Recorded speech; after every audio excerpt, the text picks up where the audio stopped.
یہ منہ اور مسور کی دال، یہ ایک بہت پرانی کہاوت ہے۔ آئیے جانتے ہیں کہ یہ کہاوت کیسے شروع ہوئی۔ پرانے زمانے میں ہندوستان پر ایک بادشاہ حکومت کیا کرتا تھا۔ وہ کھانے پینے کا بہت شوقین تھا، اسی لیے اس نے اپنے محل میں بہت وسیع باورچی خانہ بنا رکھا تھا۔ اس باورچی خانے میں بہت سے باورچی نت نئے پکوان بنا کر بادشاہ کو خوش کرتے اور اس سے انعام و اکرام لیتے۔ مسور کی دال ان دنوں بہت قیمتی ڈش سمجھی جاتی تھی، جسے آج کل گوشت یا مچھلی سے برابری دی جا سکتی ہے۔ بادشاہ کو بھی مسور کی دال بے حد پسند تھی۔ ایک دن بادشاہ نے اعلان کیا کہ جو باورچی مسور کی دال سب سے اچھی بنائے گا اسے خاص انعام و اکرام سے نوازا جائے گا۔ چنانچہ تمام شاہی باورچیوں نے اچھی سے اچھی دال بنانے کے لیے محنت کی، لیکن بادشاہ کو کسی کے ہاتھ کا ذائقہ پسند ہی نہ آیا۔ انہی دنوں ایران سے ایک باورچی ہندوستان آیا ہوا تھا۔ وہ کھانا بنانے میں بہت ماہر تھا۔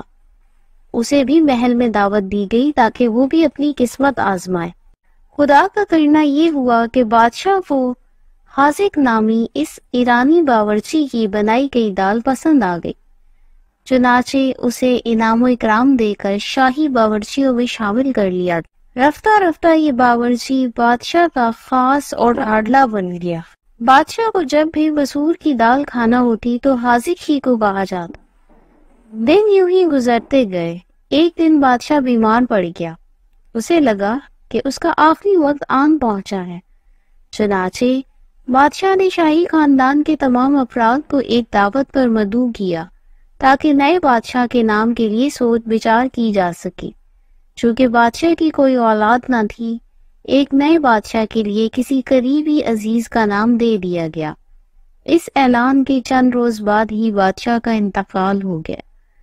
اب تخت شاہی پر نیا بادشاہ بیٹھ چکا تھا، لیکن اپنی فطرت میں یہ شخص کنجوس اور تنگ نظر تھا۔ کچھ روز بعد نئے بادشاہ نے مسور کی دال کھانے کی فرمائش کی، چنانچہ حاذق باورچی نے دال تیار کر کے بادشاہ کے دسترخوان پر پیش کر دی۔ اسے کھاتے ہی بادشاہ کا منہ بن گیا، اسے دال پسند نہ آئی۔ بادشاہ نے حاذق پر بگڑتے ہوئے کہا، اے پردیسی باورچی، کیا تمہیں کھانا پکانا نہیں آتا؟ ہاں، یہ کیا ہی بد ذائقہ چیز بنا رکھی ہے۔ یہ بات سنتے ہی ایرانی باورچی حاذق نے جواب دیا، بادشاہ سلامت، دال تو وہی ہے جو میں پہلے بنایا کرتا تھا، البتہ اب کھانے والے کا منہ بدل گیا ہے، یہ منہ اور مسور کی دال۔ یہ کہتے ہوئے حاذق نے محل سے اپنا بوریا بستر سمیٹا اور ایران جانے کی تیاری کرنے لگا۔ اسے معلوم ہو گیا کہ اب یہاں اس کی قدر نہیں ہوگی۔ حاذق تو واپس ایران چلا گیا، لیکن اس کا بولا گیا جملہ اتنا مشہور ہوا کہ رفتہ رفتہ وہ کہاوت بن گئی جو آج بھی مشہور ہے، یہ منہ اور مسور کی دال۔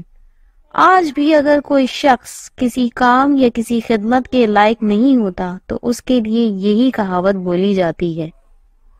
امید ہے آپ کو یہ کہانی پسند آئی ہوگی۔ ایسی ہی معلوماتی ویڈیوز کے لیے میرے چینل کو لائک، سبسکرائب اور شیئر کریں۔ اللہ حافظ۔